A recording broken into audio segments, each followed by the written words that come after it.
At T-Mobile, our critical mission is providing unparalleled 5G coverage for when connectivity is mission critical. Introducing T-Priority, America's best 5G network experience for first responders, even in times of congestion. More capacity, faster speeds, better coverage.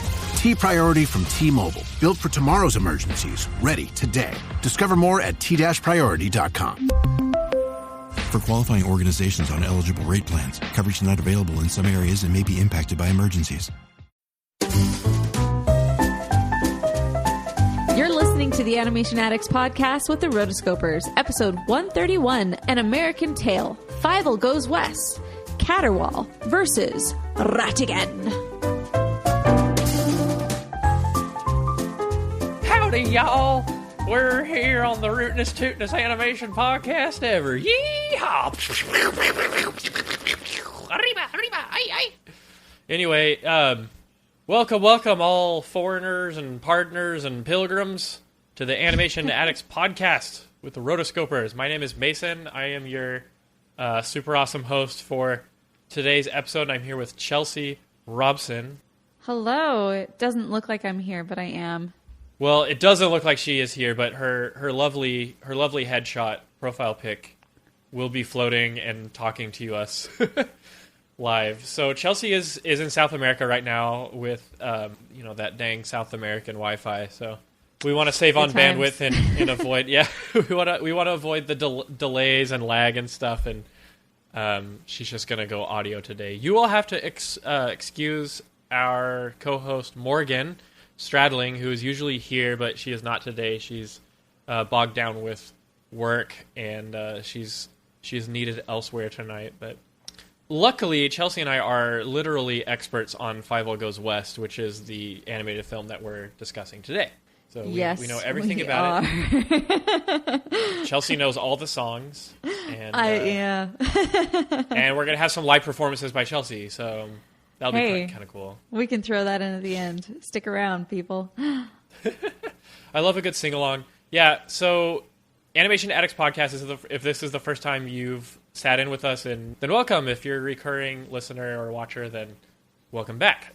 We are like, would it be safe to say we're like the greatest animation podcast ever? Like, can we just say it by now? The often imitated and often ridiculed. I'm just kidding. So anyway, today we are reviewing the Un-American Tale, Tayl, Fievel Goes West. So we're also going to be on the chat on YouTube and also rotoscopers.com/live. We have a chat wing box, so be part of the discussion.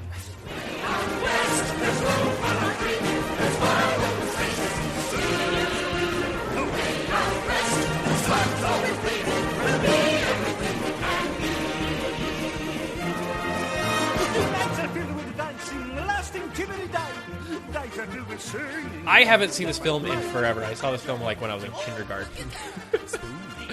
I barely remember. I remembered some things when I watched it this time. I was like, oh yeah. But no, this was another one of those movies that Chelsea watched over and over and over. Really? It was. I think it's just the Western theme that was in my house. So I think that's probably one of the reasons. But I honestly I dig this movie. Okay. All right. So this was like my first time really like consciously watching it as an adult. I thought it was pretty interesting watching it again after all these years. This is Amblimation. It's kind of complicated. First of all, this is not a Don Bluth film. American Tale was. Getting to America was Don Bluth. Getting to the West was not Don Bluth, right? Correct. So at this point in time, Don Bluth actually had... there was problems with the budget originally. Don Bluth and his animation studio, Sullivan Bluth Studios, were originally going to make the film. But then with American Tale, they're like, okay... we need to have this budget set aside.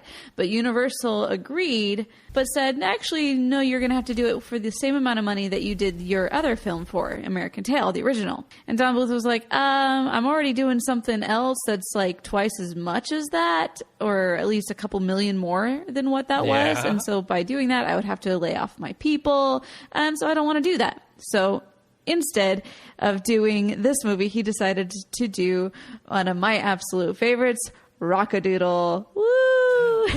Rockadoodle. Well. I mean, so that's where Don Bluth said he took his side and he went over there. Well, that leaves our good friend, Mr. Steven Spielberg, to this whole project. And he says, okay, so he takes a couple directors. One was a former Disney animator, Phil Niblink. And then another one is Simon Wells, who was actually the grandson of Mr. H.G. Wells. Oh, wow. And so both of them went ahead and directed this. And both of them actually went on to later direct We're Back, a dinosaur story. You can check that on Animation Addicts podcast as well. That was a fun one. Oh, yeah, we did a show on that one. Yeah, that was a good one. That was it's a good show. It's a good show. I thought it was pretty interesting watching it again. Oh, it's also worth mentioning that we have Steve Hickner as the associate producer of this film. I have no idea what an associate producer does. I think it changes per studio, per production. Yeah.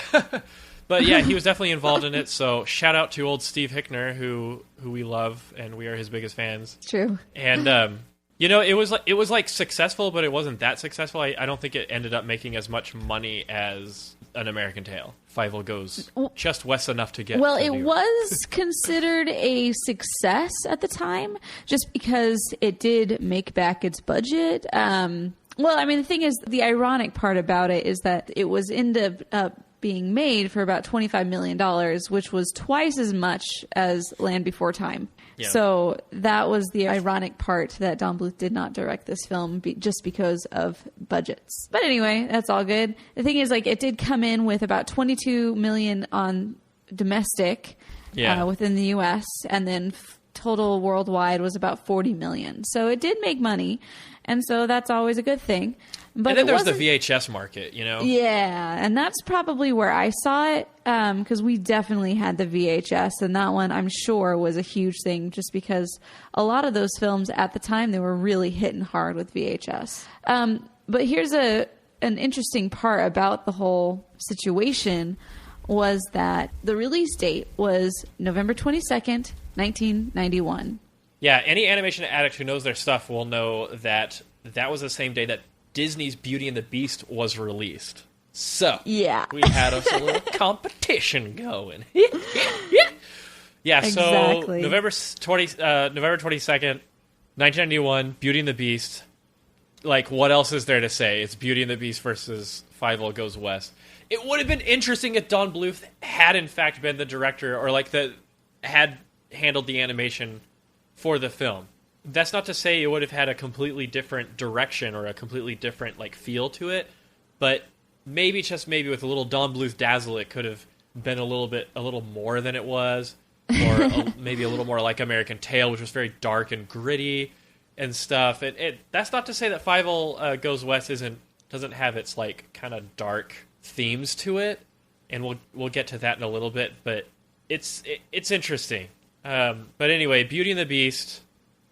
Hey, it's Haley Steinfeld. When everything requires your attention, it can be tough to figure out what to prioritize. But I'm here to talk to you about something that you should always put first: your breast health. In fact, if you're 40 and over, you should be getting screened once a year. And if you're under 40, it's never too soon to visit yourattentionplease.com to learn about your breast cancer risk. So go on, pay the girls some attention and take the time to find out your breast cancer risk at yourattentionplease.com. Trust me, your future self will thank you. Beauty and the Beast. Right. How at that point in time you really, looking back, obviously all of us are yeah, you can't compete at, the only animated film to ever be nominated for Best Picture all around. So it's got some weird connections to Beauty and the Beast, though. Really? Well, you got John Cleese. John Cleese, howdy, y'all. He was the voice of Cat Waul, the villain of the film. He actually turned down the chance to voice Cogsworth in Beauty and the Beast for this role. So I was like, oh no. But that's all right. You know what? I don't know if I would have liked John Cleese. I don't know if I would have liked John Cleese as Cogsworth. Yeah, I don't think I would have. But then again, it's I don't know if I would have. I don't know. Yeah. Well, I did also notice another interesting connection that it had was at the very end. It's got the dream to dream, da da da da da da. That song. Obligatory. Some sort of celebrity or pop singer has to sing one of the songs. Right. Of course. And so it was originally recorded by Miss Celine Dion. Who was very, like, nobody knew her at that time. One of her biggest things was when she went on to actually sing the theme for Beauty and the Beast. So the producers ended up favoring Linda Ronstadt, who sang the theme song of Somewhere Out There in the original American Tale, over Miss Celine Dion. So I thought that was all sorts of weird stuff happening. It's really interesting because Steven Spielberg is such an iconic director of live action films, and this whole era of amblimation was just so kind of kooky. You know, they were just kind of feeling things out. It seemed, and I felt like production or like producing wise, they made a lot of weird decisions, like the whole Celine Dion thing. You know, I'll get behind that. I don't know. It's interesting because, like, a lot of their films never really resonated with me. Like, I was never a kid who sat at home watching Amblimation films. I was strictly a Disney kid.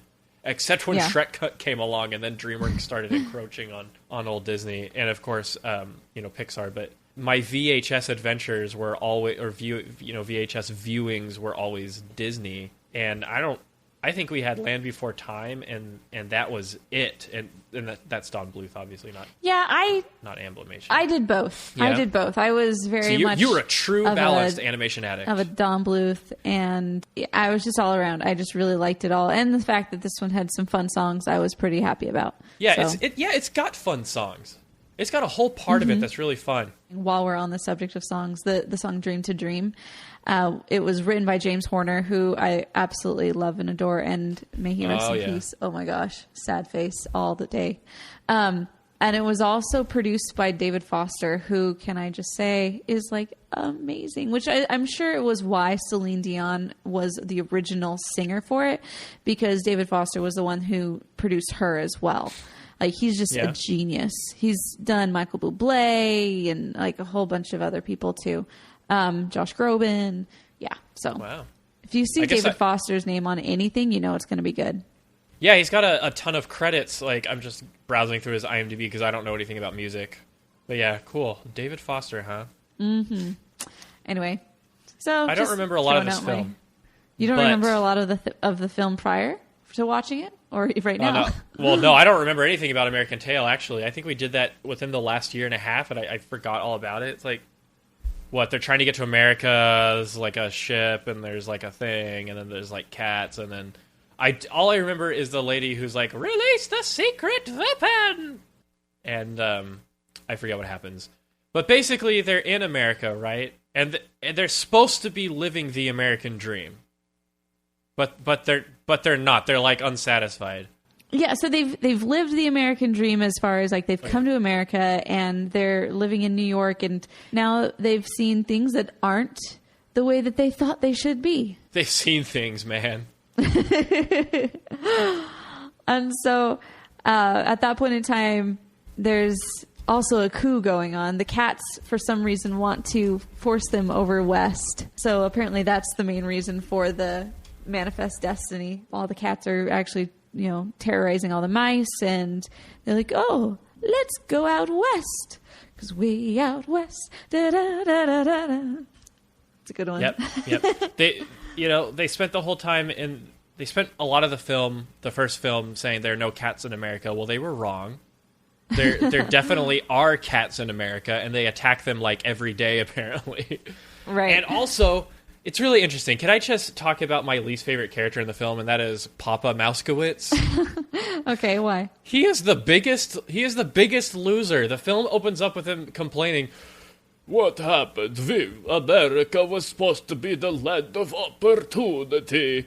And I'm like, get a new job. Like, okay, did you notice that he was a tailor in the first movie, and now he's a violin maker in this movie?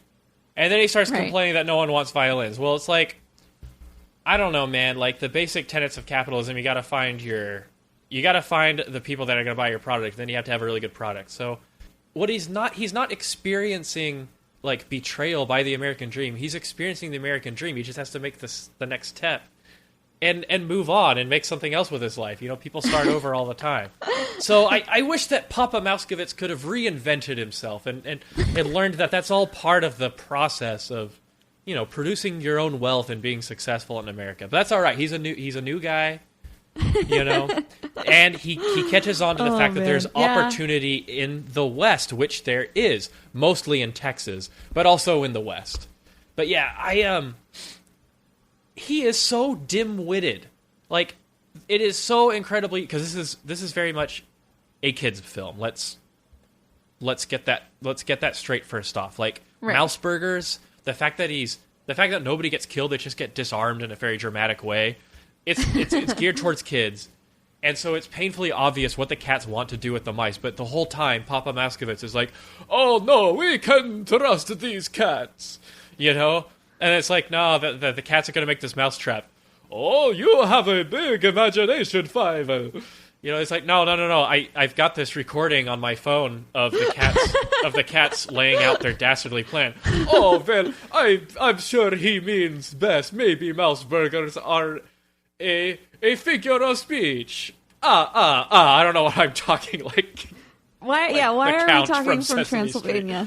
Sorry, my Papa Mouskovitz voice isn't what it should be, I guess. But it's just so incredibly dim-witted. It's like at the end they make these bleachers that are basically half of a mousetrap, and they're sitting and staring directly in front of them is the business end of a mousetrap.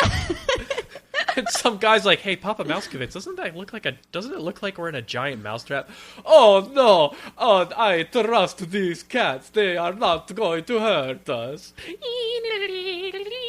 With his violin, God, Papa is so dense. I am so glad that Fievel was like, "I'm out of here," but not really. He gets kind of conned into falling off the train, but. You gotta hand it to them. They are resilient for living in the slums of New York City and dealing with cat attacks every day. And so, naturally, they are going to seek after these tickets to go west. And that's where John Cleese's character, Waul, get it, arrives on the scene. So many cat puns. There's so many puns in this that just makes me actually really happy. Waul. Yeah. Archula. Come on. Which one? Archula. Ranchula. Yes. The dumb spider. Oh my gosh. Yes. Spider. Wiley Burp was actually my favorite. Who was supposed to be Wyatt Earp. Wyatt Earp, man. Dang old James Stewart. Oh my gosh. I love him. Stewart. He's so old. He was so old when he did this film. This was his last film. And you could hear him, man. He's inches away from death. Lord bless and keep him.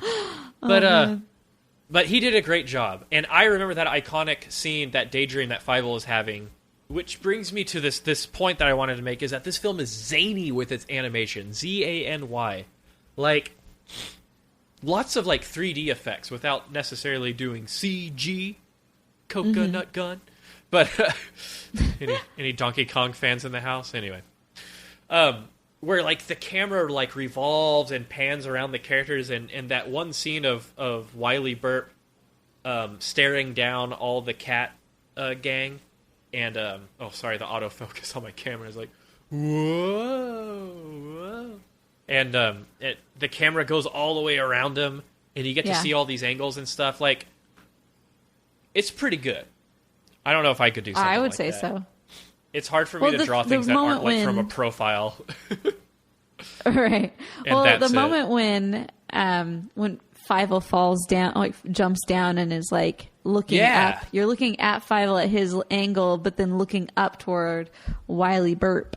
I've always thought that was a really cool shot. Yeah, and of course there's a lot of help from like rotoscoped objects, like live action rotoscoped stuff, to kind of get the layouts of the environments down. But there's a lot of scenes like when they're in the sewers and they're going on that kind of roller coaster ride, and the camera is like right on them and following them down and stuff.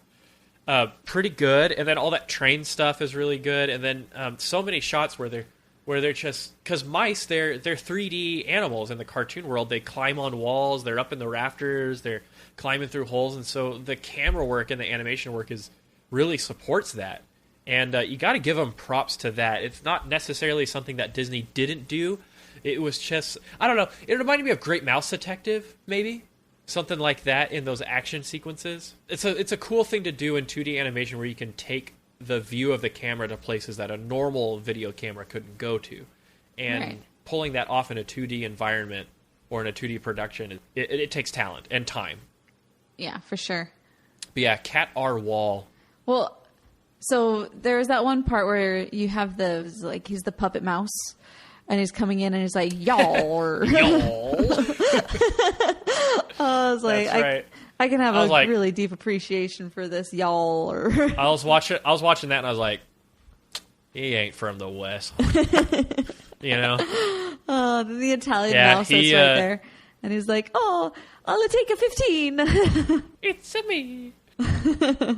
So, Cat R. Waul, he is the quintessential Wild West twirly mustache gentleman villain. Yeah. And you know who he has a lot of similarities with? And I want to open this up to chat if there's even people still watching this. Who would win? Okay, first of all, I'll present who I think he's very similar to is Professor Ratigan from The Great Mouse Detective. Hear me out. They both have like an army. They have like a gang surrounding them, and they both seem to be smarter than everyone else in their gang. And they both have annoying, creepy henchmen. They have that one henchman. It's true. Who is beyond creepy. So you had Fidget, who was running around with Ratigan in The Great Mouse Detective.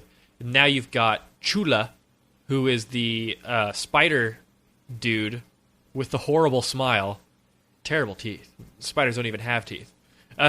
Who runs around with Cat R. Waul. And it's like, and they're both kind of dim-witted, you know, but they're the muscle and they're the intimidation factor in the gang. So who would win in a fight? Like, if the two dastardly Ds decide to dastardly defeat each other, who would win? Who do you think has got the smarts, the brains, the gadgets, you know, the resources to defeat the other person? And keep in mind that Cat R. Waul is a cat and Professor Ratigan is a rat. This is true. You know, I think that Ratigan would still win. Ratigan would still win. Okay, I want to hear your reasoning. Let's turn this into a mini nerdy couch discussion. So just a tiny couch, just one seat cushion each. Sounds good. You get one. So the reasons why I think that Ratigan would still win. Mega Evolution Ratigan. The reason why I think that he would still win would be because you look at Cat R. Waul and all he does is he gets other people to do his deeds for him. For example, the reason why they don't go ahead and eat the mice in the first place is because that if they did that, then nobody would build their stuff for them. So in that way, he's the one that's just kind of like, he's getting everybody else. He's definitely the brain, not the brawn of this. And I just don't feel like he has the inner monster inside of him. The inner monster. Actually, he's got a soft spot for Tanya. He does. Right? He's got the soft spot for the diva. And I think the diva. that stop! You'll crush the diva. You'll crush the diva. I love that line. I want to use it as much as I can. Please do.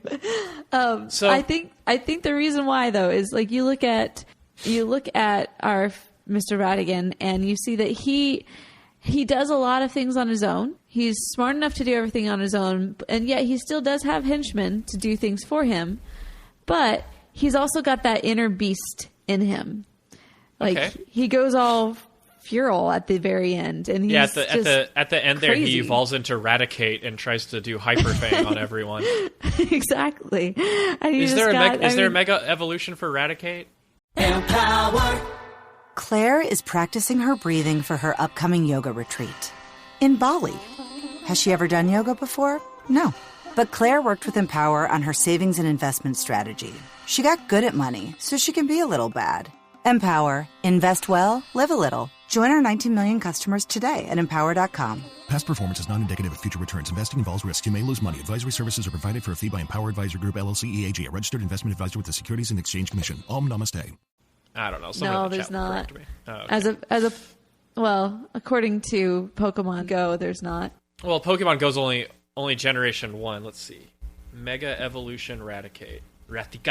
That's what I call him because Spanish. There's a YouTube video. What if there was a Mega Raticate? That'd be so cool. Anyway, so it seems to me like you're comparing the evil plans of the two villains. So Ratigan, he wants to build a robot queen. Right. Use her for political power. Hijack the entire British mice government, critter government in Great Britain, in the UK, with a robot. And it's a very convincing robot. I mean, let's just put that out there. Meanwhile, Caterwaul just wants to exploit the labor of these poor immigrants, and then he wants to kill them all in some mass genocide thing and make mouse burgers. Mouse burgers? That's so lame. Mouse what about burgers? Mouse enchiladas, mouse tacos? Like, we're in the West, y'all. Y'all. We're gone out west. The spirit of the West. Oh, man. I should start making Rango references. What's your matter? I love Rango. We need to do a Rango Revisited episode. We need to go back and do another episode for Rango. Rango Part 2, because Mason still has stuff to say about it. Okay, so looking at the chat here, we've got Esther who says Ratigan. Ratigan, hands down. Ratigan is actually trying to contain his inner monster, and it is quite terrifying when it comes out. And Ratigan has a much bigger picture in mind. Usurping the queen to rule the British Empire is pretty cunning. Caterwaul would get his eyes clawed out by Ratigan. Ratigan used Hyperfang. Super effective. Or it'd be a critical hit.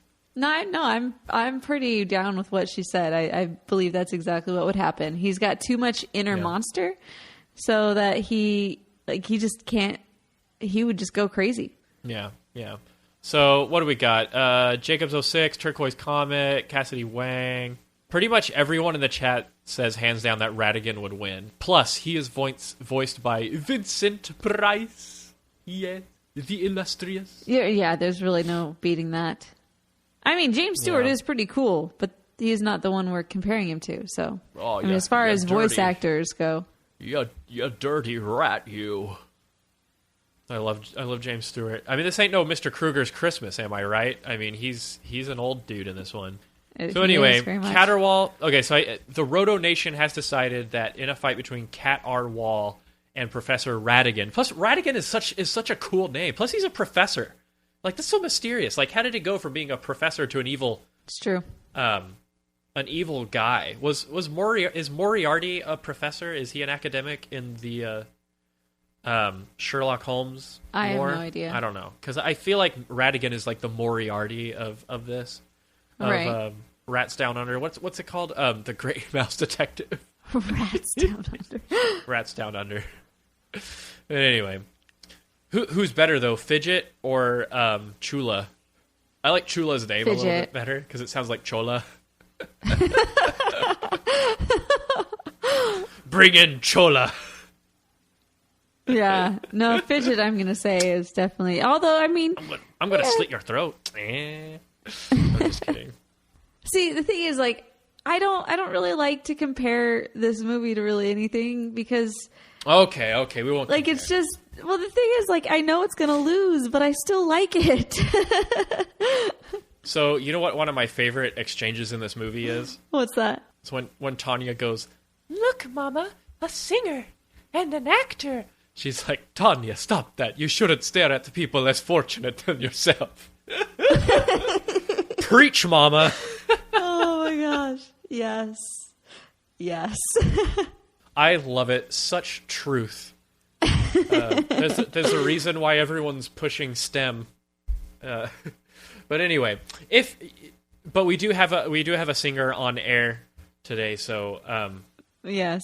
No, then that's one of the other reasons why I find this so funny. Because you identify with so much. I identify so much. When Chelsea was picked up by a savage cat and put in a vaudeville music show, and forced to be a hoochie mama, and oh man, I mean that's just what all singers go. Who's the girl you left they behind? go through. I love this movie so much. Can we just skip to that? Can we just skip to that part of the movie, because that is like my favorite part of the movie.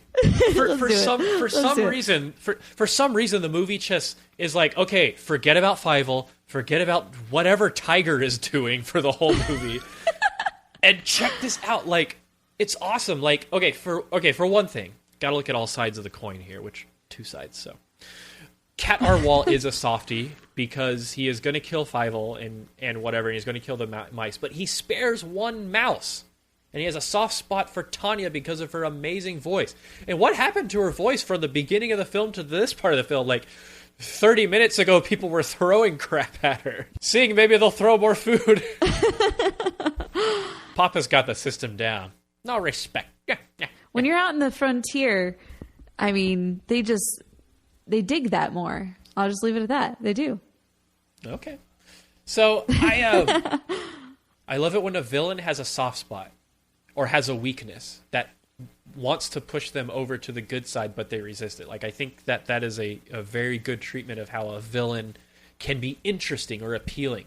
Although there are really appealing and really interesting villains that aren't redeemable, but it's interesting to get that tiny glimpse of light, you know? What I don't like about the film, and what's weak about American Tail, too, is that Caterwall doesn't do anything with his soft spot for Tanya. He doesn't rethink his plan.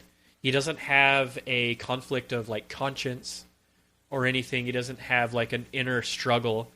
The only thing he really cares about is saving her so that they can be successful at their bar.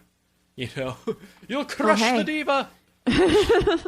You don't want to crush the talent there. But Caterwall does not have a heart. He's very much a exploiter. He is very much an opportunist.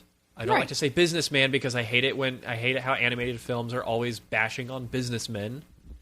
And that's true.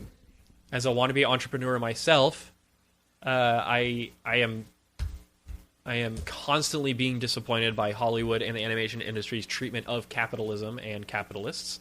But whatever, I digress. Animation is also all about generalizing and all about stereotypes. Like, let's be honest here. So, of course, the bad guy is going to be this like businessman who's. And don't get me wrong, I don't agree with Caterwall like deceiving these poor immigrants and like making them labor, and then he's going to kill them all to like whatever. Of course, I'm not endorsing that. I just whatever. But anyway, it's interesting. He has a soft spot, but he doesn't really do anything about it relative to the mice. But Tanya's little transformation in this like little moment where she thinks that it's interesting because the movie could have really gone the jealousy route with Miss Kitty, but instead Miss Kitty actually turned out to be a really cool person. Oh yeah, Miss Kitty was awesome. Yeah, she's cool. Like she could have been the mentor. One. She's the mentor, and she says that she's like, "Don't forget, honey, it's what's under the mask." I love her accent; it's so great. A mouse. She's kind of the mentor, like you said, and she kind of teaches her the ways and kind of gives her a pep talk, Right. And then Tanya has her big moment, and all of a sudden, this movie that's all about a young wannabe cowboy finding his family and killing the bad guy, it just halts and it turns into this moment, this metamorphosis for Tanya. My hospital stay would have cost $25,000, but with VA healthcare, it's free. My education would have cost $42,000, but with VA benefits, my books, tuition, and housing are all covered.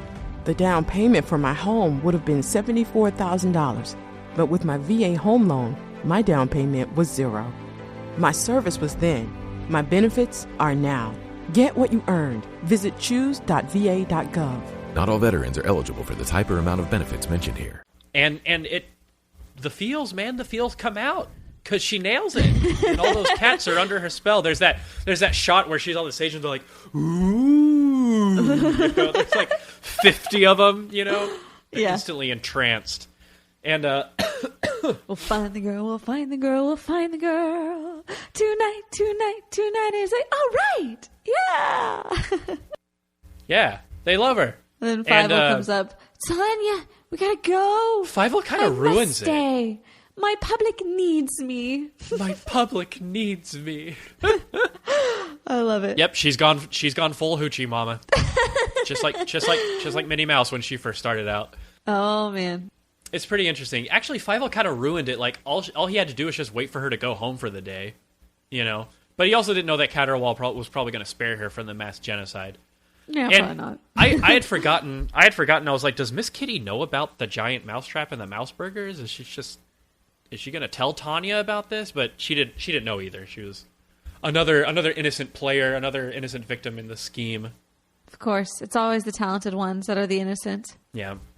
So, what are some other memorable moments? Oh, we got to talk about Tiger. We have to talk about Tiger. Oh man, yes. Tiger is even better in this film. Like, he's amazing. He was pretty awesome in this film. I think one of my favorite parts is right after he has been dubbed the Tiger God. I love how when it's just him, he just ends up still talking to the camera and like joking around with you, the audience, as the camera. Yeah, those are Greek asides, I believe you call them. Beggar's Opera in freshman year in high school, we had a lot of asides. But anyway, Tiger's character arc is pretty kooky, and I like how he actually turned out to be a major player at the end. Like, apparently he was the guy that they needed to train to be a dog, not Fievel. Like, Fievel is just a bystander. He's like Mad Max, and Tiger is Furiosa.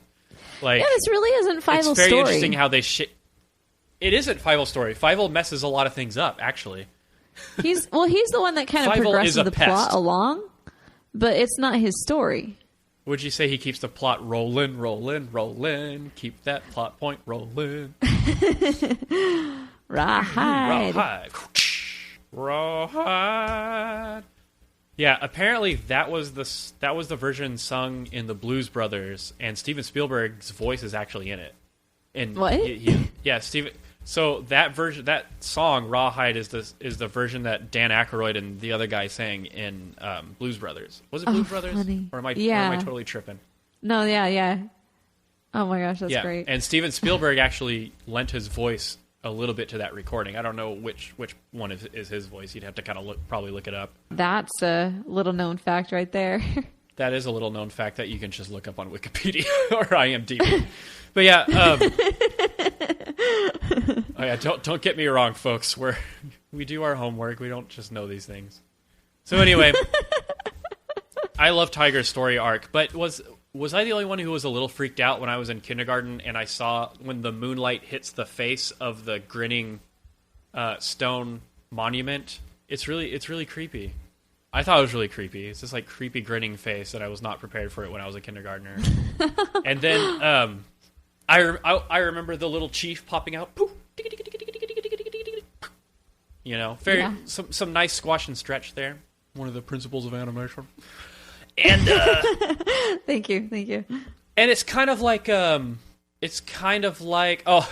I also remember in kindergarten the squaw coming up and thinking about how she's going to use his tail for a fur coat. He's like, ma'am, that's still attached to me. And I just think that Dom DeLuise does such a great job with like kind of the blubbering kind of weakling fool guy. Like he's the guy who's trying to fast talk his way out of everything, you know. And he's got the you know how Dom DeLuise does it. You know what I'm talking about.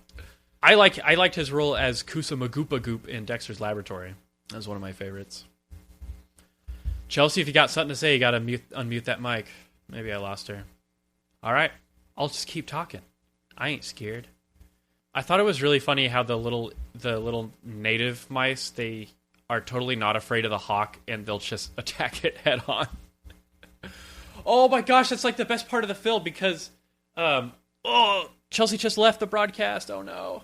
We're going to wait a little while for Chelsea to get back on the broadcast. Again, Chelsea is in Iguazu Falls in South America. That's literally the middle of the jungle. Trust me, I've been there. And so you can't expect the Wi-Fi to be as pristine as it is here in Aggie Land. So anyway, I really love that they totally attack the hawk, and then like moments later they're bringing in like a cooked bird on a dish. It's like, they got the hawk. Anyway, whew, man, I there's nothing to talk about without Chelsea. Let's see. I think it's really interesting because a lot of the artwork looks very unrefined. with the animation, like some of the cell work, maybe it just shows its age and like the digital copy that I watched or whatever. But I really like all the background paintings and all this stuff. Like you can see that one that one rock formation in Monument Valley out in Utah. Like in every shot, they like to put it in there. Let's see. All right, who wants to hear me do an impersonation of Wiley Burp? Huh? Anybody in the chat want me to do some James Stewart? I'm gonna try to do my best. Let's see. He's got a lot of great monologues in the film. I like the one where Fievel first meets him and he's like sleeping. I like that Wiley Burp is just sleeping the whole time. He's like sleeping the whole movie, and it takes him forever to wake up. So anyway, let's see. See if I can do some James Stewart here. Let the sleeping dog lie, son. Doggone it, I'm dog tired. I'm screwing it up. He's like, I'm tired of leading the dogs laughing, fighting like cats and dogs against cats and dogs. Young pups dogging my trail tried to become the top dog. I don't know. Maybe that's a little too much Western flair. But I like how they have this monologue with Wiley Burp, and he basically has like, I don't know, this is the one monologue that has like 50 dog puns in the course of like 30 seconds. It's amazing. I don't know, if I revert back to my one line that I know really well from James Stewart, where he's like, "You dirty rat, you," where he's like, I'm going to the dogs in a dog-eat-dog world, son. I'm far over the hill. I'm on the bottom of the other side. Something like that. I don't know. James Stewart was pretty good and got that iconic voice. So I love how Tiger is such a diva when Wiley Burp is training him to be a dog. For one, I don't know why Fievel can't be the dog. Like, what's wrong with Fievel being the dog? What's wrong with him being, the little sheriff's deputy?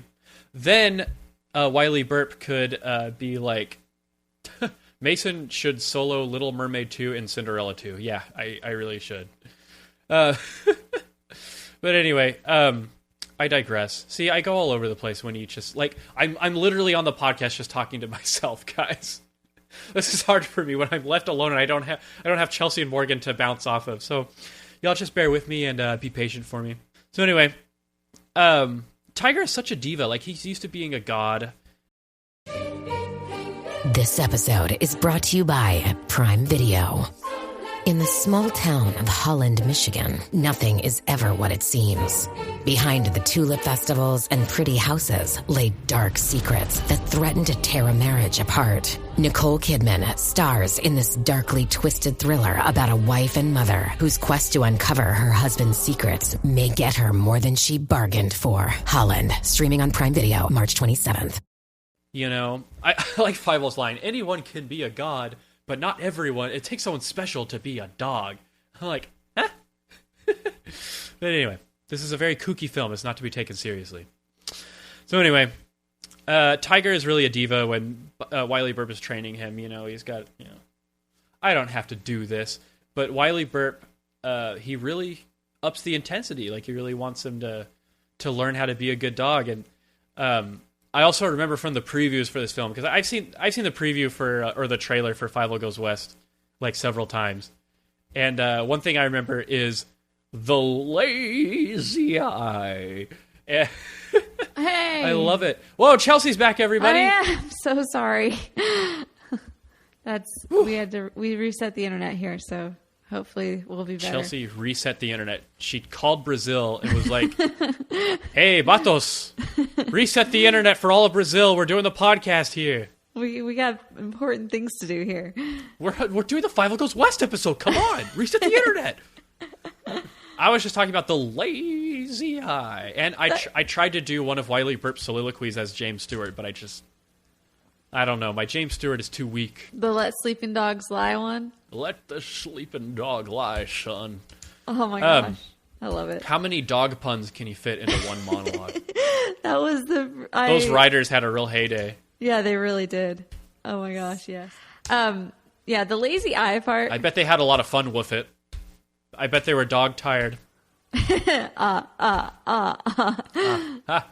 should have been in on that one.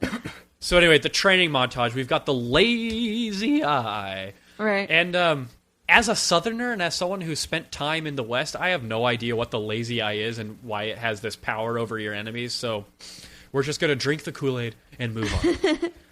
But nothing like playing a little Copland, or is it Copeland or Copland? You know, the Beef It's What's for Dinner song. Y'all don't even remember that. Y'all remember that? Beef It's What's for Dinner? Yes, I do. I mean, no, I'm not that old. Is that Copland or Copeland? I have no idea, actually. Who cares? I'm reading this from a script. Nothing like a training montage with like super Wild West music and stuff. And in the end, Tiger turns into the dog. It's pretty great. And he's getting pretty much into it, but he's a real softie. So I love a good standoff, Mexican or otherwise, and I love a good Western. No, a Mexican standoff. You know what that is, right? Yeah. Mexican standoff is where the three people have the guns, and so you have one gun trained on each person. And you don't know what's going to happen. You know, who's going to go first? You could first? catch someone monologuing. I don't know. There's the most famous one is in The Good, the Bad, the Ugly with Clint Eastwood. So anyway, the final battle is pretty good, actually. I love how this film works. The animators worked very hard to not have any actual killings. There's only one firearm in the whole movie. Really? Fully functioning firearm that's not in a fantasy sequence. Yeah, and that's the giant one, the human-sized one that Cat or Waul has at the end. Huh. He's got it on a swivel, man. He's just got he's got like a Colt single action or something, or like a 32 or something. And, 38. Everyone else has like little pop guns, like in the VHS cover. Yeah. Or they have a slingshot. And I'm like, props to Rango for having actual firearms. Come on. Well, these are animals making these, so it's not like they... Yeah. It's rated G, so we gotta keep the gun violence down. Unfortunately. But it's still pretty entertaining because he's got that slingshot and he's deadly accurate with it. Until the little tiny cat shows up with like the Gatling gun slingshot and stuff. And then the only thing left to do is do the lazy eye. And it definitely psyched him out, you know. Well, it's kind of like in the Panda movies where he's got his skadoosh. Oh, Kung Fu Panda? Yeah. Oh, that's his skadoosh. Yeah, so the lazy eye was the skadoosh. original skadoosh. Yeah. That's a pretty good reference there. Yeah, that's a good connection. So my favorite part and probably the best thing to watch is when Tiger sees that Miss Kitty is in danger, and then he goes totally KO Ken on everyone. And he goes straight to Super Saiyan level 3. And it's pretty amazing to watch. I love it. And you know where this film could have gone? The route it could have gone? It could have like had the cats be afraid of Tiger at first, and then they realize that he's a dog. He's not a dog. That he's actually a cat. Like his ears shrink back, you know, or something like that, or whatever. And then Miss Kitty could be like, "You lied to me? You're not a real dog." Who's that dog? Yeah, and then Tiger would be exiled, and then he would have to meet the Spirit of the West, who tells him, nowadays they've got a name for just about everything. Doesn't matter what they called you. It's the deeds make the dog. I have no idea what they should do with it. Is that a Rango reference? It's from Rango. It's the end of Rango. It's my favorite part of Rango, where Rango meets the Spirit of the West, and it's just Clint Eastwood voiced by that one guy from Longmire. Mason, you do realize the last time I watched Rango was 4 years ago. Episode Holy 3. Cow.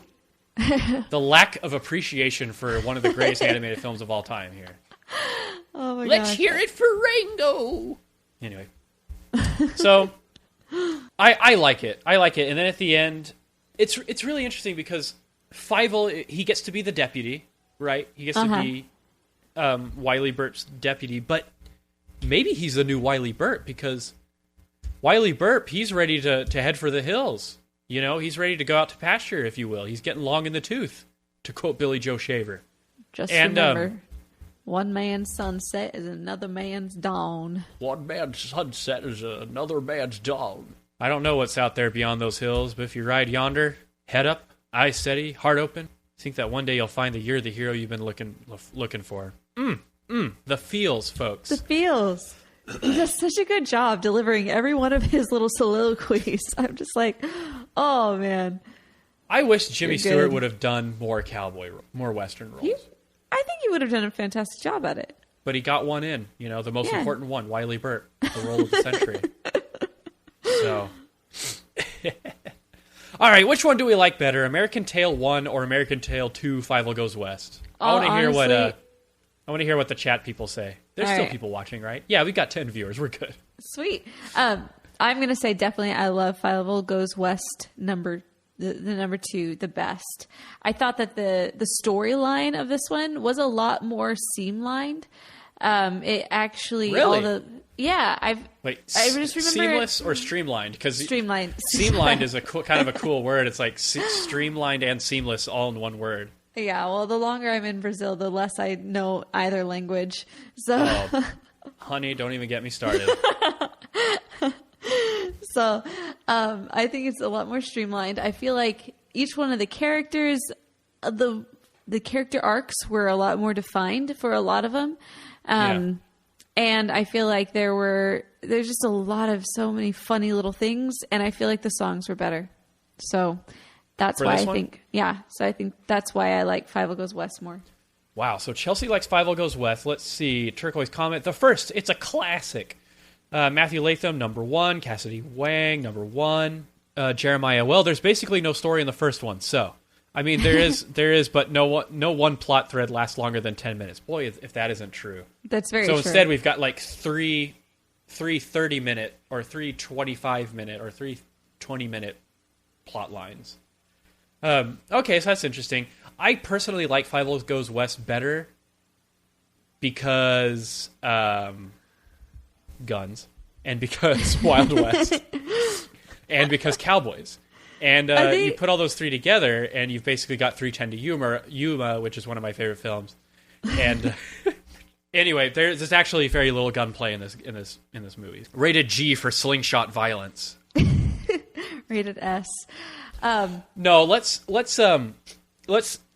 got a roto confession here. Okay. I don't think we've ever told you guys about this, but we once got severe hate mail, like a severe, like very angry, hateful voicemail from someone that we never aired it because it was just bashing us and it very insulting to us, and we decided not to air it. But the guy basically ranted about how we rate the films on the podcast. And he was like, you gave what was it? You gave Nightmare Before Christmas a 3.5 out of 5 stars, but you gave Goofy Movie a 5-star rating akin to Gone with the Wind. You gave it a 5-star rating, and he bashed us so hard for that. And I wanted to be like, bro, like this is where the points don't matter. This is like that one. What's that one show? Whose Line Is It Anyway? Whose Line Is It Anyway? We don't take our ratings seriously, and they're very subjective. That's the point of ratings. And also, we definitely go the nostalgia route for the ones that we're the most nostalgic about, you know? Yeah. No, we're not critics. I don't pretend to be analytical at all. But, the guy was like, "'Tis blasphemy." Got really offended that... I think it was Morgan who rated it 5 stars. Just because you and Chelsea grew up with it, you know? It was a big part of your childhood. Who cares? You know, but anyway, we'll get into the ratings in a second, but I enjoyed Fievel Goes West because of the simple things, like I love Don Bluth and I love his stuff, and I'm rooting for him on freaking Dragon's Lair. I got my I did my payment to their Kickstarter, and so I got this sweet Dragon's Lair autographed postcard. Sweet. And I got my autographed cell from Secret of Nim. Oh, with that's awesome. Read and Weep, Gary Goldman and Don Bluth. Did I get them twisted? Yeah, okay. Gary Goldman over here, Don Bluth over here. And I've got this very awkward, very heartbreaking pose from Mrs. Nimsby and whoever that fool is. What's his name? But anyway, I am the proud owner of these relics. And so I love Don Bluth, but Fievel Goes West is just better in my opinion. Oh, I love it. For sure. Yeah, compared to American Tail 1, I can barely get through American Tail. Yeah, well, I also am a huge supporter of Mr. Bluth. will be receiving my All Dogs Go to Heaven sale any day, I'm sure. So I'm super excited about that. But I do like this one better just because it does feel a lot more streamlined. It does feel a lot more... Seamlined. Seamlined. Was it seamlined or streamless? Streamless describes you right now with your crappy internet. Right. Seamlined is... I like seamlined. I'm going to start using it now. Because in visualization, we use words like streamlined and seamless and synergy all the time, so... Mm-hmm. So anyway, that's why I liked this movie more than the original. And then once again, I am a sucker for the songs. And the songs were really great in the first. I just felt like they put it up a notch. And there's a lot more that I can sing in this one. So there. Yeah. As far as overall ratings go, I could just go with my gut of, not with necessarily my gut, but like with my total nostalgic and give it a 4 stars for just on nostalgia ratings. I mean, looking at it as like a film all in all, it's going to be about a 3-ish on like, if you're going to be the critic type. But as far as like overall enjoyment, I still get a 4-star value out of this, I would say. What would I give Fievel Goes West? I don't know. I'll give it 2.5 out of 5 stars. It's not that great. No, it's not. But I like it more than American Tail. I wonder what I rated. I wonder if anyone knows what I rated American Tail 1. It would take work to go back. it would, and I don't. And we're live. We're moving forward. We'll do it live. 2.5 stars for me. Cool.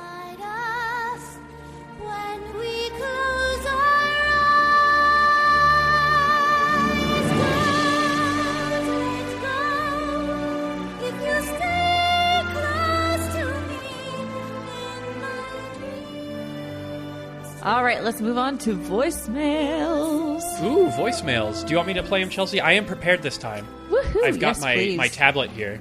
I'm excited, and my audio cable. We do have quite a few y'all voicemails that came in. So we got a lot of Roto veterans calling in today. We got 1, 2, 3, 4, 5. And we've got a new one at the end, someone I've never heard before. So this first one is from Brandon with a question about Kubo. Hello, this is Brandon Smith. Back again with another voicemail and an actual question this time. I guess you can call this a bit of a touchy subject. Kubo and the Two Strings has been getting, let's call it criticism in some circles, for having a very talented but mostly white voice cast play Japanese characters or characters that could be read as Japanese. I want to get your thoughts on that because voice acting is a very different thing from actual acting. You know, you're not in front of a camera, you're in front of a microphone and you're using your voice to bring a certain character to life. In that area, the argument of whether or not a voice actor should be the same race or ethnicity as the character they're playing, that can be kind of a gray area. So I want to get your thoughts on that. That's it. Once again, I'll see you later. Thank you, Brandon. All right, what's your take on it? So my take originally and still is I don't care. I don't think that it's really that big of a deal, honestly, because I think about it like, okay, if I am doing as a voice actor, I should be able to close my eyes and think of a character. Now, if that means that this character has an accent, then that character should have an accent. But if that means if it doesn't necessarily require an accent, then I don't care.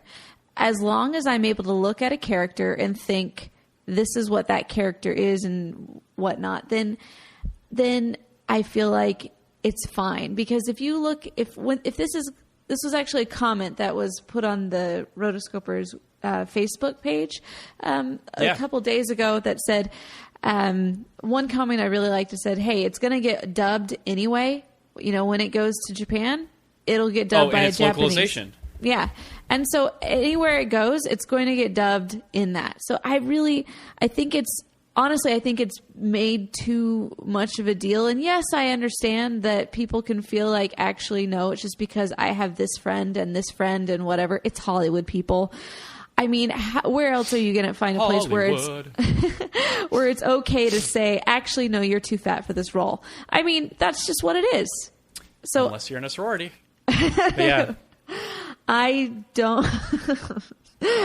Yeah. Which I can joke about because Shanna was in a sorority, so I'm okay. good. I'm good. You're good. So yeah, that's my long-winded, short-winded phrase. I don't care. Yeah. Yeah, I second that. I really don't care. In a perfect world, people would not be so offended at everything. It's true. But here's the ugly truth that everyone seems to forget about Hollywood. Hollywood is a very dirty business.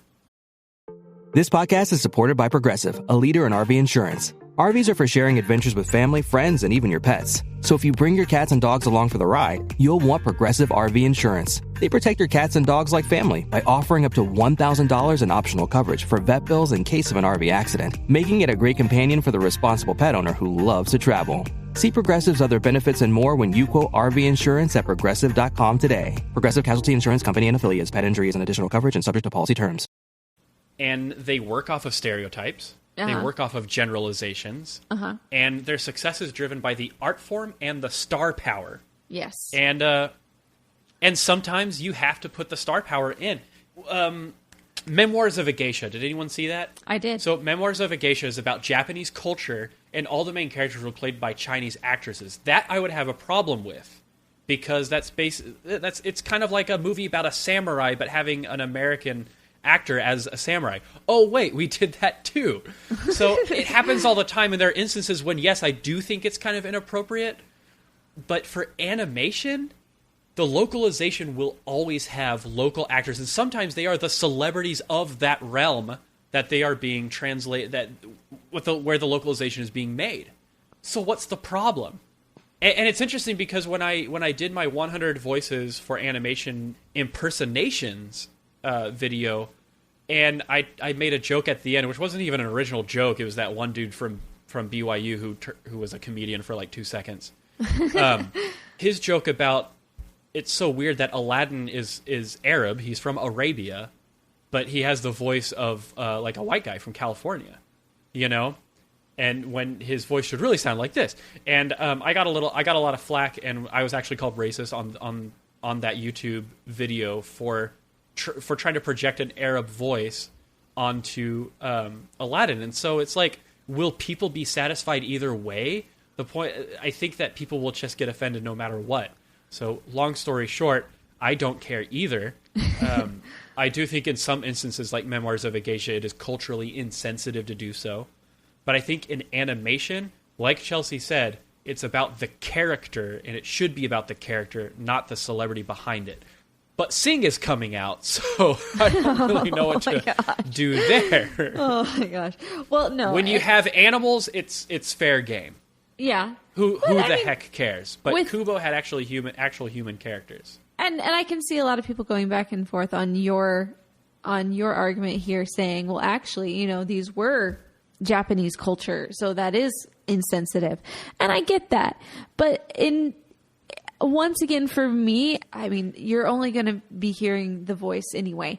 For the longest time, you didn't know what any of us looked like. Before we had the YouTube channel, and that was like a year after we had, it was like a year after we started the podcast. Nobody had any idea what we looked like at all. And then it was like, once there, it was like, oh my gosh, I had no idea what you looked like. Well, yeah, I wouldn't expect you to. It's all about the voice. But now it's all about the mug. It's all about Mason's mug. At that point in time, you project whatever you want to see on a voice. And so it doesn't really matter unless that voice has a colloquial accent to it. Yeah. I mean, eventually we'll do Pocahontas and we'll have a nice big discussion about cultural insensitivity and how Disney and all the animation industry is guilty of it, because animation is based off of stereotypes. Like, in order for something to communicate, you have to generalize. But I digress. That's a whole nerdy cops discussion, a whole different episode. But anyway, Very good question, Brandon. Very good voicemail. Let's play the next one. This is by Hannah. Hannah! Hey, Hannah! Did I get my package in the mail? I don't know. What do you mean you don't know? I don't know. Hi, Rotoscopers. This is Hannah calling. Given now we live in the age where films such as Sausage Party and Anomalisa have come out, do you feel, since you guys started, the perception of, animation equals cartoons, therefore it's kids, has kind of shifted? I know it kind of really hasn't changed in my family, but it was just a question I had. Okay, Mason, congratulations on your DreamWorks stuff. Morgan, congratulations for your bundle of joy. And Chelsea, just keep on yodeling. Thanks for being awesome. Hey, and Chelsea, no congratulations. Just keep yodeling. Thanks, Anna. Chelsea has a lot to be congratulated about it. Come on. Come on, yes. So her actual question, do we feel like the perception of cartoons are just for kids has shifted in any way? And I'm going to say no. I don't think it has. I think for those niche audiences that have watched those, I think they would have watched them either way. And I think that people will watch, Fievel Goes West either way. Those movies did a good job of playing to their audience. And these movies do a good job of playing to their audience. I feel like there's more of an audience with the kids, or at least it's more of a long-standing audience. So it hasn't shifted. Hey, Morgan, Mason, and Chelsea. It's Mark. I hear you guys are doing An American Tale, Fievel Goes West, and I'm looking forward to hearing your opinion on that. I saw that movie years and years ago when I was younger, and I saw it before I saw An American Tale. So I can't really remember it much. All I remember is, Jimmy Stewart as the canine sheriff. And that brings me to my question for today. If you could pick any classic Hollywood actor or actress to have done a voice role in an animated film who has never done a voice role in an animated film, who would it be? For me, I think Gregory Peck would have made a great voice actor. And I know they wanted him in Pocahontas to voice the river before they decided not to go with that character. So yeah, just wondering which Hollywood actor and actress you guys would have wanted to be a voice actor. Good. Looking forward to hearing your responses. Bye. So Mark's question was, if you could take any live actor or actress who has not starred in an animated film yet, who would you pick to star in an animated film? Okay, let's see. There's a lot of I feel like most of the ones that I would pick have already starred. So that's one that I would have to look really deep into, and it would end up being a nobody, really, because all of the big people I feel have, don't you? Yeah, the entire cast of Arrested Development, I think. Yeah. It has been in animation. Even Lucille, who is my favorite character. Yes. Arnold Schwarzenegger, I think he should be in an animated film. Yeah? Well, all right. You should call him. I'm here to lead, not to read. Often imitated, but never replicated. Exactly. Yeah. I think that Harrison Ford would be pretty good in animation. That'd be kind of fun. I feel like he has, though. Yeah. Has Harrison Ford been in? Carrie Fisher you can leave out. You can leave her in the loony bin. Mark Hamill has done a lot of voice work. Oh, yes. He is the Joker in my mind. Yeah. Hi, Rotoscopers. It's Rachel. So I'm excited to hear what you guys think about American Tail, Fievel Goes West. This is one that I think is a cute little movie. I think it was probably my introduction to Westerns as a kid. But I don't know, I just enjoy it. It's, Jimmy Stewart is so fun, and I can recognize its flaws as an adult, but I still enjoy it. And I love the song, Dreams to Dream. I think it is so pretty. I actually sang it for a recital once, and I just think it's a really pretty song by the late James Horner, and you can hear the version by Linda Ronstadt. And so, yeah, that's kind of my thoughts, so I'll be curious to hear what you think. Thanks for your thoughts, Rachel. Thanks for your thoughts there, Rachel. All right. This last one is from Rose. Hi, Rotoscopers. I just saw An American Tale, and I thought it was good. I really enjoyed how it was like the immigrants came to America, and I like the themes they touched on, like child labor. That was really surprising. I didn't expect them to go there. But for the rest of them, I thought it was just good. I loved all the characters, and the songs were nice. Except I think one felt out of place, but most of them worked well with the story. And I think my favorite part was definitely Tyvo. I think Tay-Tay's name. I love that character. He was just the best, cutest, animated character. I really enjoyed An American Tail. I'd probably give it 3.5 stars. Thank you. Tell me you will never roam. You'll be by your fireside.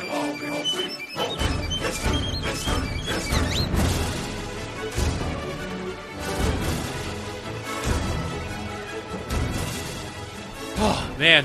Exhausting episode. We've been battling the jungle Wi-Fi that Chelsea is in. Seriously, Chelsea is in a bamboo hut right now, and she's got her tiny little Wi-Fi router, and there's monkeys throwing coconuts at her, and centipedes are all crawling around her like King Kong. It's amazing how much I was able to get out of such. She's dodging vintage poison arrow darts. I just got off the river. Literally, I just got off of Iguazu Falls today. So. Oh, you just took the falls down? I just jumped off. Pocahontas style. Yeah, if she did that down the devil's throat, she would never come back.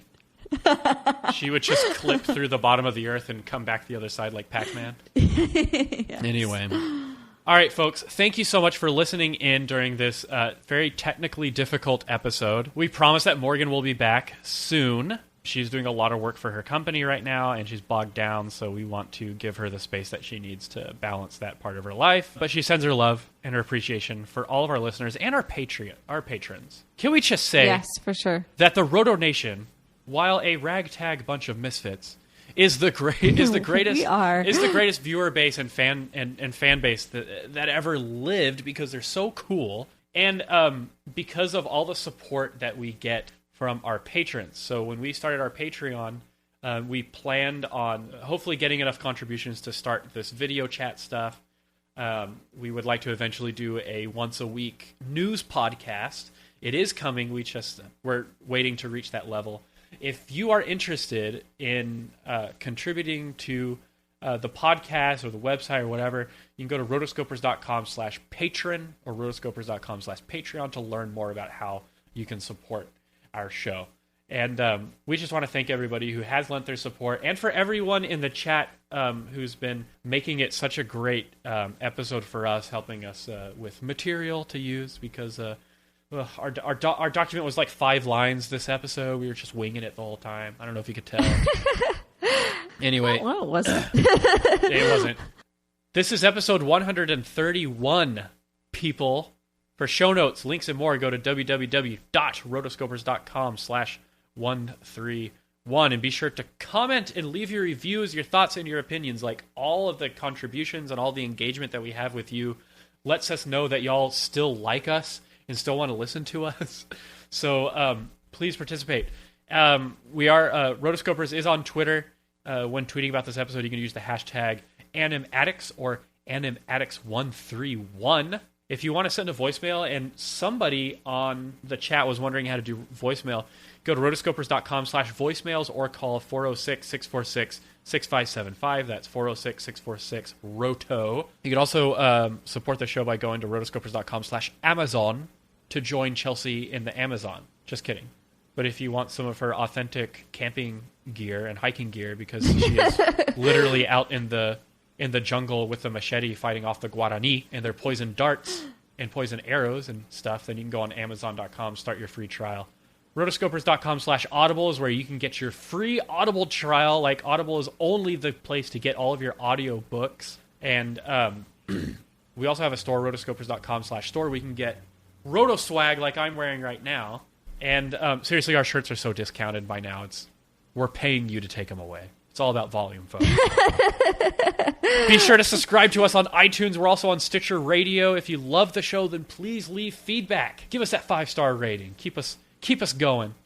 We're on Hypable. We're on Animated Views. We're on Facebook, Twitter, Instagram, whatever. So if you want to follow the radiant Morgan Stradling, you can follow her at Morgan Stradling on Twitter, Instagram, and Snapchat. At Chelsea Robson to follow the lovely and talented Chelsea on Twitter. She also has ChelseaRobson.com as her website. You can sample her music, find out when she is playing near you, performing near you. I'm a little more complicated. My Twitter, I don't have a Twitter anymore, actually. My Instagram handle is @MasonSMTX. With the fall semester starting, I'm starting animation classes, so I'm taking an advanced animation class. I will be doing my own 30-second animated short. Ooh.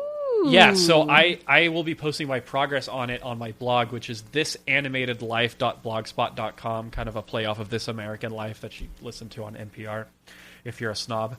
And thisanimatedlife.blogspot.com is where you can find all of my works in progress. I just put a storyboard up yesterday for a new short that I'm doing called Space for Ratu. It's about a vampire in space. I mean... Sweet. Yeah. I mean, the story about writes itself. Pretty much. And I've already got my character sheets and stuff. I'm going to start modeling and rigging soon, I suppose. We love you guys, and thank you so much for sticking with us for this episode. Chelsea, do you have anything else to say? I think we about wrapped it up. Yeah, also, if you're just, throwing it out there one more time, you didn't mention my Snapchat, you can go to Chelsea M. Robson and check me out on Snapchat there. I have been posting about a minute or so a day of footage of my trip.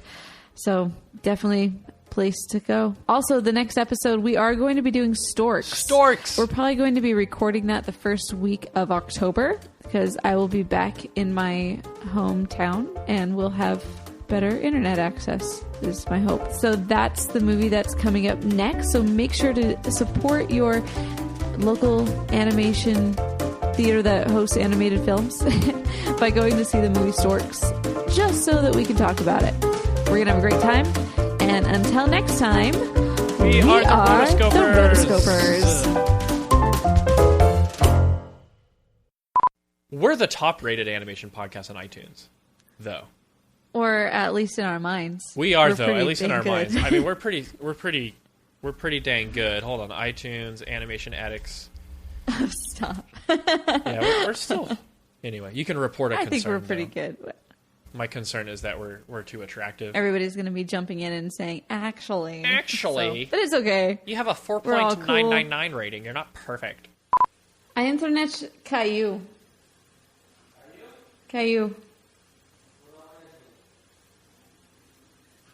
Ainda não voltou. Alguém me sei. Vai voltar 3 minutos. 3 ou 10? 10. Tá. 1, 2, 3. Ah, tá.